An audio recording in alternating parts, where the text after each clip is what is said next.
বন্ধুরা, আমি অমিতাভ। আমার প্রতিশ্রুতি চ্যানেলে তোমরা দেখছো বেড়াতে যাবার গল্প।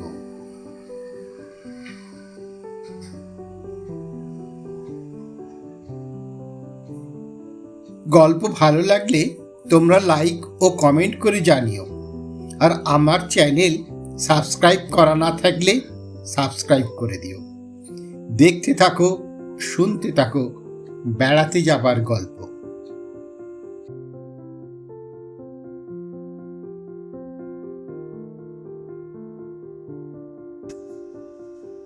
বন্ধুরা, আজ বলবো পন্ডিচেরির পার্শ্ববর্তী দর্শনীয় স্থানের কথা।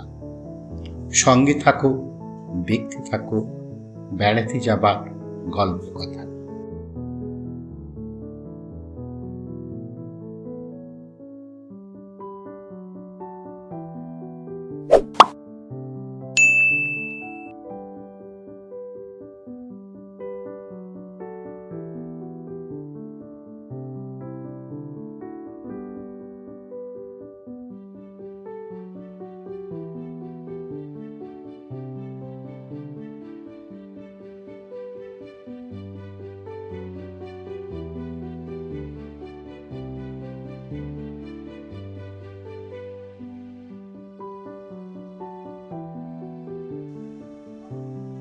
আশ্রম থেকে চলে এলাম Our Lady of Angels Catholic চার্চে। এটি পন্ডিচেরির হোয়াইট টাউনে ডুমাস স্ট্রিটে অবস্থিত। ফরাসি ঔপনিবেশিক আমলের এই গির্জা 1855 সালে নির্মিত। হালকা গোলাপি রঙের এই স্থাপত্যটির প্রধান মিনারটি 133 ফুট উঁচু এবং দুপাশে দুটি যমজ মিনার রয়েছে। গির্জার ভিতর কুমারী মেরির একটি মূর্তি রয়েছে এবং একটি সোনার প্রলেপযুক্ত ক্রুশবিদ্ধ যিশুর মূর্তি আছে। শান্ত পরিবেশ এবং সুন্দর স্থাপত্যশৈলী এই স্থানটিকে দর্শনীয় করে তুলেছে।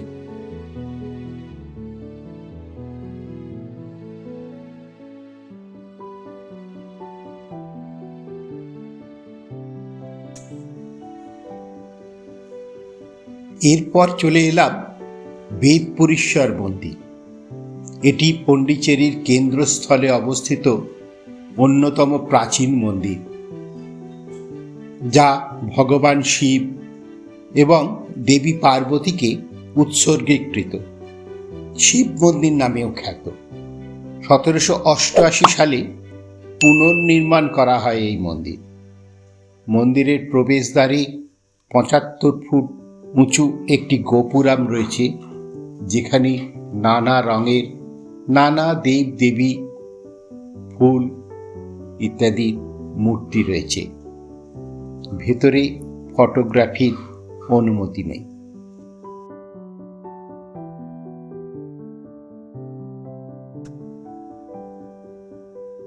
এই শিব মন্দিরের নিকটেই এমজি রোডে অবস্থিত শ্রী বরদারাজ পেরুমল মন্দির। এটিও পন্ডিচেরির অন্যতম প্রাচীন ও বিখ্যাত মন্দিরগুলির মধ্যে অন্যতম। আনুমানিক 970 খ্রিস্টাব্দে প্রতিষ্ঠিত হয়েছিল এই মন্দির।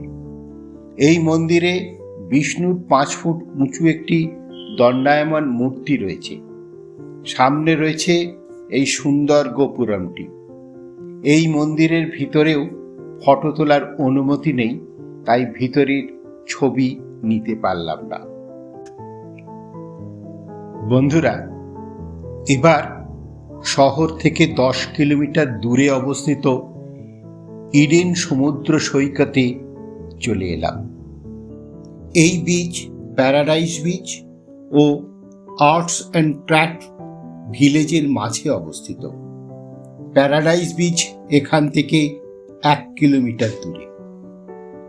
গাড়ি থেকে নেমে কিছুটা রাস্তা হেঁটে যেতে হয়। রাস্তার দুধারে ব্যাক ওয়াটার, পাড়ে নারকেল ও অন্যান্য গাছের সারি। এখানকার প্রাকৃতিক সৌন্দর্য উপভোগ করার মতো। এই বীচ ব্লু ফ্ল্যাগ স্বীকৃতিপ্রাপ্ত, অর্থাৎ পরিষ্কার পরিচ্ছন্নতা আন্তর্জাতিক মানের।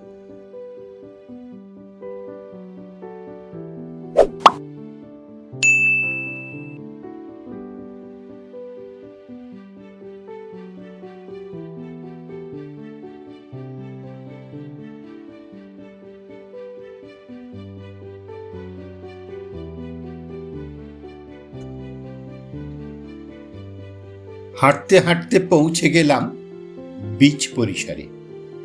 সাদা বালির বিস্তীর্ণ বিচ। ভোরবেলা এলে সূর্যোদয় দেখা যায়, তারপর সাদা বালির বিচ ধরে হেঁটে চলা এক আলাদা অনুভূতি, আলাদা আনন্দ। তবে আমরা দুজন বেশ বেলাতে এসেছি, রৌদ্রের তেজ বাড়ছে, তাই খানিকক্ষণ ঘোরাঘুরি, খানিকক্ষণ সমুদ্রের ঢেউ গোনা, তারপর আবার ফিরে চলা। তবে এই বিচে স্নান করা, সাঁতার কাটা অথবা বিভিন্ন জলক্রীড়ার যে ব্যবস্থা আছে, ইচ্ছা করলে সেগুলি উপভোগ করে সারা দিন কাটিয়ে দেয়া যায়। আমাদের দুজনেরই বয়স হয়েছে, এখন সময়ও নেই, তাই সেসবের মায়া কাটিয়ে আমরা ফিরে চলি আমাদের রেস্ট হাউসে।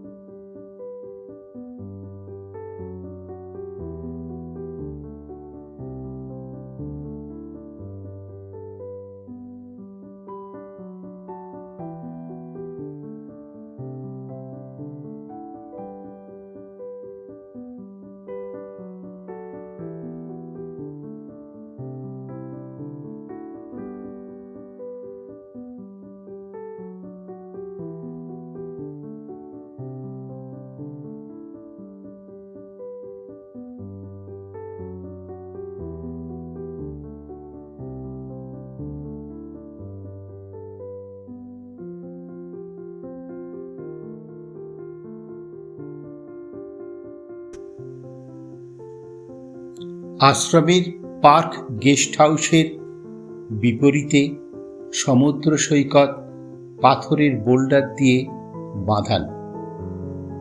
ধারের রাস্তা ধরে হেঁটে গেলে বিভিন্ন প্রশাসনিক ভবন, লাইট হাউস, তারপর গান্ধী মূর্তি। এই গান্ধী মূর্তির বিপরীতের রাস্তা ধরে এগোলে কুবেত পার্কের পাশ দিয়ে গিয়ে আশ্রমের ভোজন ভবনে দুপুরের ভোজন পর্ব সারা। আশ্রমের ভোজন ব্যবস্থা খুব সুন্দর, শান্ত নিরিবিলি পরিবেশে এখানে ভোজন করার অভিজ্ঞতা অনন্য সাধারণ। তাই আমরা বেছে নিয়েছিলাম এই দিনটাতে আশ্রমের খাবার।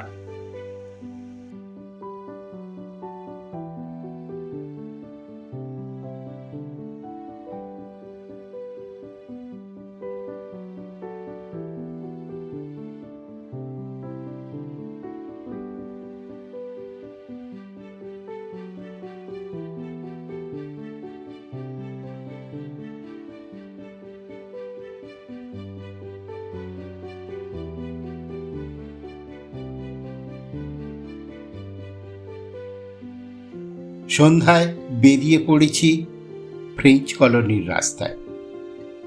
পন্ডিচেরি, বর্তমানে পুডুচেরি, দক্ষিণ ভারতের একটি উপকূলীয় শহর, যেটি পুরাতন ফরাসি উপনিবেশ হিসেবে সুপরিচিত, যাকে বর্তমানে হোয়াইট টাউন বা ফ্রেঞ্চ কোয়ার্টারও বলে। 1674 সালে প্রতিষ্ঠিত এই শহরটি 1954 সাল পর্যন্ত প্রায় 300 বছর ফরাসি শাসনাধীন ছিল।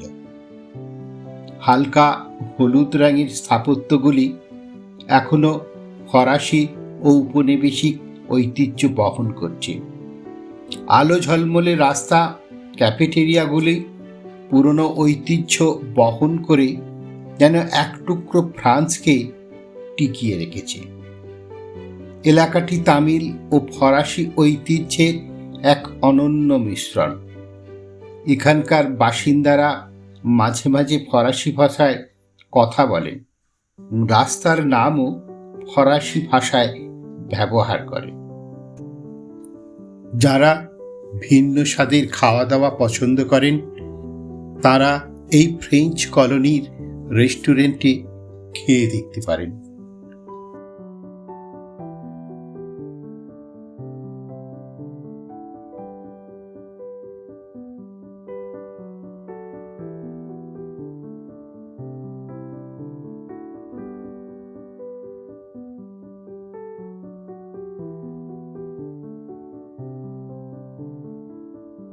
এই পর্বের এখানেই শেষ। আগামী পর্বে বলবো অরোভিল নগরীর কথা। বন্ধুরা, সঙ্গে থাকো, দেখতে থাকো বেড়াতে যাবার গল্প কথা।